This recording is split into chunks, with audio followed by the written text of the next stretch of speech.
Guillermo Vázquez Handal, tú y yo no vamos a estar de acuerdo esta tarde con el tema que traes, porque tú traes una visión muy optimista sobre el futuro de Morena y el movimiento fundado por el presidente saliente. Yo no comparto tu optimismo. A ver, danos tu punto de vista y después veremos si Bernardino y yo estamos de acuerdo, parcialmente de acuerdo o totalmente en desacuerdo. Empezaría por decirte que no es optimista y que no necesariamente la comparto, pero en el análisis... No, es que si yo fuera de Morena, diría que eres un optimista. Ándale, exactamente. Y ya ves que luego nos confunden que si sí o si no. Pero bueno, el asunto es que, dadas las circunstancias y lo que pasó el día del grito, que para mí fue muy simbólico, las tres circunstancias. El firmar el decreto de la reforma del Poder Judicial en compañía de la presidenta electa, el grito y estos gritos, valga la redundancia, de la Plaza del Zócalo de "no te vayas", me dan la imagen de un presidente que a 15 días de terminar está más poderoso que nunca, lo comentábamos ahora, esta fascinación que genera en la gente, y por ende, pues deduzco que la vida de su movimiento, de Morena, de la Cuarta Transformación, pues va a durar muchos años, porque además la sociedad mexicana, y esto hay que reconocerlo y reconocérnoslo, somos muy comodinos. Nos acoplamos a las circunstancias, y si vamos a tener un gobierno absoluto que controla el legislativo, el judicial, el ejecutivo, en vez de combatirlo, más bien yo lo que creo es que muchos, si no es que la gran mayoría, van a ver dónde encuentran espacio ahí, como sucedió en las mejores épocas del priismo y en el corto tiempo del panismo. Pero ¿por qué viene la reflexión? Porque además estamos viendo, como ya lo hemos comentado anteriormente, que el hijo del presidente va a ocupar un área de dirección en el partido, y no es cosa menor, eso es un mensaje, esto es un proyecto transeccional, sí de partido, donde yo veo la participación, la permanencia de Andrés Manuel López Obrador, que además de que eso puede generar un conflicto político al interior, y lo sabemos, históricamente los grandes regímenes se complican al interior, implosionan por el exceso de poder que llegan a tener, no por sus oposiciones, que en este caso pues la nuestra tiende a desaparecer. Yo lo que creo es que sí, Morena va a durar mucho tiempo en el poder, independientemente de los conflictos internos que lleguen a tener por esta división de poderes. En un momento en que López Obrador se va, creo que como el presidente más poderoso del que tengamos memoria en la práctica, más allá de otros siglos, y con una tendencia... Bueno, si se habla de otros siglos, sí, este siglo apenas lleva 24 bueno, años. Y del pasado. Con una tendencia... No, del pasado ya se te olvidó la fuerza de Plutarco Elías Calles cuando deja la presidencia en 1928. Ya se te olvidó la fuerza que traía el señor Luis Echeverría cuando deja presidencia en 76. Y qué decir del poder que traía Carlos Salinas de Gortari cuando le deja el poder al que él creía que era un Pelé, Ernesto Zedillo, ahí en el 94. Ya te di 3 casos donde estaban fuertes. Sí, nada más que ninguno de los 3 pudo prevalecer en el tiempo.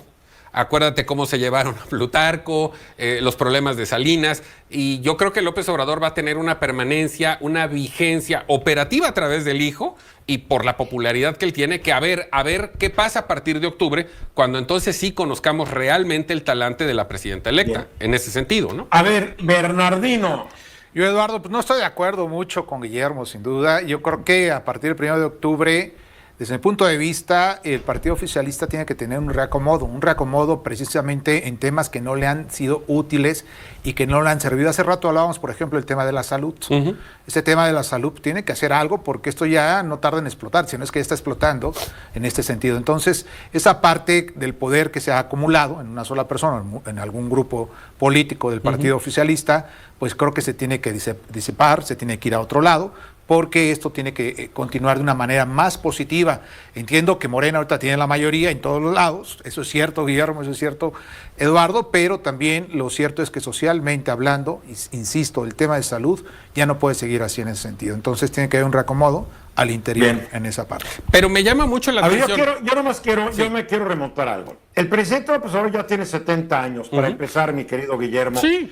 Su estado de salud no es óptimo. Le deseo muchos años de retiro y de felicidad al señor López Obrador, pero tiene 70 años, 2 infartos previos, 3 casos de COVID, que aunque no lo quiera él aceptar, lo han minado mucho física y mentalmente, y esperemos que sobrevivió muchos años esta presidencia, número uno. Número dos, no olvidemos el caso del PRD. ¿Por qué murió el PRD? Porque el PRD, al igual que Morena y al igual que el PRI, en su principio, fue partido de caudillo. El caudillo Calles se lo echó otro caudillo, que fue el señor Cárdenas, que supo más o menos desprenderse de este manto de caudillismo y dejar a Manuel Ávila Camacho y dejar que prosperara y diera un cambio. Ávila Camacho dejó un civil, lo demás ya es historia. El PRD fue el partido de caudillo, lo firmó un caudillo llamado Cuauhtémoc Cárdenas.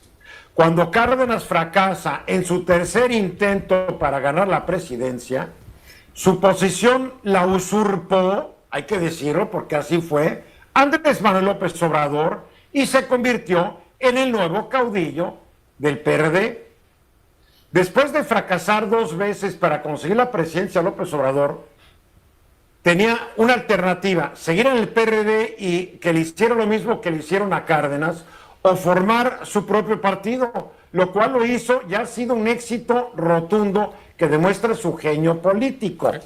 Pero el problema, Morena, es que también es un partido de caudillo, y el hijito, Andy, pues no es el caudillo que es López Obrador. Esto no es como una familia real que se muere el rey y le ponen la coronita al nuevo. Aquí los liderazgos se ganan, no se heredan. Claudia Sheinbaum va a heredar un país con unos problemas mayúsculos.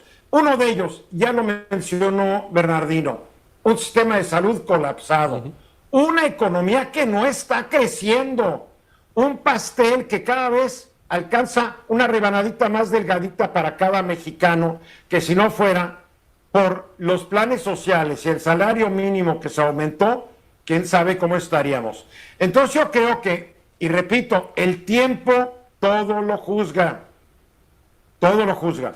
Yo recuerdo cada vez que se iba un presidente del PRI, su gestión había sido histórica, inmemoriable. Nadie mejor que él. Y no hay que olvidar que los morenistas que hoy mandan en ese partido, todos fueron priistas. Aprendieron estas liturgias políticas del PRI. Es la verdad, Guillermo. Bueno, nada más para concluir. Y después del análisis de lo que está mal, que ya hiciste y que ahorita reforzó Bernardino, es el hecho, insisto, de esta fascinación o este doble discurso, porque seguramente hay mucha gente que sí se da cuenta de esas fallas, pero están tan a gustos y tan cómodos con el régimen de Morena que creo que sobre esa base pueden persisir mucho tiempo. Pero fíjate, Eduardo. Cuando se fue Salinas, todo el mundo estaba feliz porque éramos parte del primer mundo. Sí. Oye, Eduardo. Ya había hamburgueserías gringas, y había tiendas de descuento gringas, y éramos el primer mundo. Y apenas vino el primer problema, Salinas se volvió un apestado. Vamos a ver cuál es el primer problema que surge en el próximo gobierno, que va a hacer que la gente cuestione al presidente saliente. Al tiempo, vamos a ver quién tiene razón. Le podemos echar una lanita si quieres. Interesante, interesante. Una comida.